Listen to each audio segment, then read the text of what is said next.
8ನೇ ತರಗತಿ ತಿಳಿ ಕನ್ನಡ ಗದ್ಯಭಾಗ 1 ಬುದ್ಧನ ಸಲಹೆ ಪ್ರಶ್ನೋತ್ತರಗಳು. ಮುಖ್ಯ ಪ್ರಶ್ನೆ 6. ಈ ಕೆಳಗಿನ ಹೇಳಿಕೆಯ ಮೇಲೆ ತರಗತಿಯಲ್ಲಿ ಚರ್ಚಿಸಿ. ಹೇಳಿಕೆ 1. ದ್ವೇಷದಿಂದ ದ್ವೇಷವನ್ನು ಜಯಿಸಲು ಹೋದರೆ ಕೊನೆಗೆ ಉಳಿಯುವುದು ಈರ್ಷೆಯೇ. ಚರ್ಚೆ. ನಮ್ಮ ಸ್ವಾರ್ಥದಿಂದ ನಮ್ಮಲ್ಲಿ ಪರಸ್ಪರ ದ್ವೇಷ ಹುಟ್ಟುತ್ತದೆ. ಅದರಿಂದ ನಮ್ಮ ನಡುವಿನ ಶಾಂತಿ ಹಾಳಾಗುತ್ತದೆ. ದ್ವೇಷದಿಂದ ದ್ವೇಷವನ್ನು ಜಯಿಸಲು ಹೋದರೆ ಕೊನೆಗೆ ನಮ್ಮ ನಡುವೆ ಅಸೂಯೆ, ಕೋಪ, ತಾಪಗಳು ಮಾತ್ರ ಉಳಿಯುತ್ತವೆ. ಆದ್ದರಿಂದ ಸ್ವಾರ್ಥವನ್ನು ಬಿಟ್ಟು ನಮ್ಮ ನಡುವೆ ಯಾವುದೇ ಸಮಸ್ಯೆ ಇದ್ದರೂ ಸ್ನೇಹ ಪ್ರೀತಿಯಿಂದ ಪರಿಹರಿಸಿಕೊಂಡರೆ ಆಗ ಸುಖ ಶಾಂತಿ ಲಭಿಸುತ್ತದೆ. ಹೇಳಿಕೆ 2. ಯುದ್ಧದಿಂದ ಶಾಂತಿ ನಾಶವಾಗುತ್ತದೆ. ಚರ್ಚೆ. ಯುದ್ಧ ಮನುಕುಲದ ಶಾಪವಿದ್ದಂತೆ. ಯುದ್ಧದಿಂದ ಎರಡು ಕಡೆಯೂ ನಾಶ ಹೊಂದುತ್ತದೆ. ಸೋತವರಾಗಲಿ ಗೆದ್ದವರಾಗಲಿ ನಷ್ಟಕ್ಕೆ ತುತ್ತಾಗಿ ಸಂಕಷ್ಟವನ್ನು ಅನುಭವಿಸಬೇಕಾಗುತ್ತದೆ. ಇದರಿಂದ ಶಾಂತಿ ನಾಶವಾಗುತ್ತದೆ. ದ್ವೇಷ, ಅಸೂಯೆಗಳು ಹೆಚ್ಚಾಗುತ್ತವೆ. ಆದ್ದರಿಂದ ಜಗತ್ತಿನಲ್ಲಿ ಯುದ್ಧ ನಡೆಯದಂತೆ ಗಾಂಧೀಜಿಯವರು ಸಾರಿದರು. ನಾವು ಬುದ್ಧನು ಹೇಳಿದ ಶಾಂತಿ ಮಾರ್ಗವನ್ನು ಅನುಸರಿಸಬೇಕು. ಹೇಳಿಕೆ 3. ಮನುಷ್ಯನ ರಕ್ತ ನದಿ ನೀರಿಗಿಂತ ಬೆಲೆಯುಳ್ಳದ್ದು. ಚರ್ಚೆ. ಮನುಷ್ಯ ರಕ್ತ ಮಾಂಸಗಳಿಂದ ಕೂಡಿ ಜೀವದಿಂದ ಇದ್ದರೆ ಏನನ್ನಾದರೂ ಪಡೆದುಕೊಳ್ಳಬಹುದು.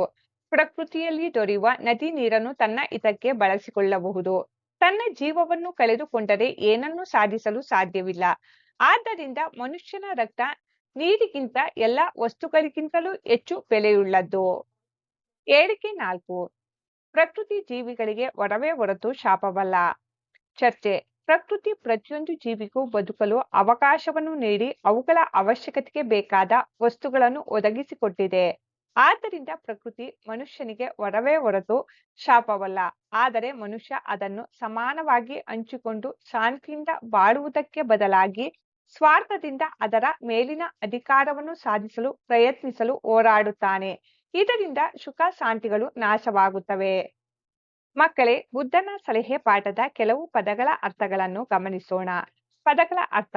ಅಮೂಲ್ಯ, ಬೆಲೆ ಕಟ್ಟಲಾಗದ, ಈರ್ಷೆ, ಅಸೂಯೆ ಅಥವಾ ಹೊಟ್ಟೆಕಿಚ್ಚು. ಕವಲು, ಭಿನ್ನತೆ, ಎರಡು ಭಾಗ, ತೆಪ್ಪಗಾಗು, ಸುಮ್ಮನಾಗು, ಏನು ತಿಳಿಯದಾಗು. ದ್ವೇಷ, ಹಗೆತನ, ವೈರತ್ವ. ವರ, ಅನುಗ್ರಹ, ಶ್ರೇಷ್ಠ. ಸಲಹೆ, ಬುದ್ಧಿವಾದ, ಮಾರ್ಗದರ್ಶನ.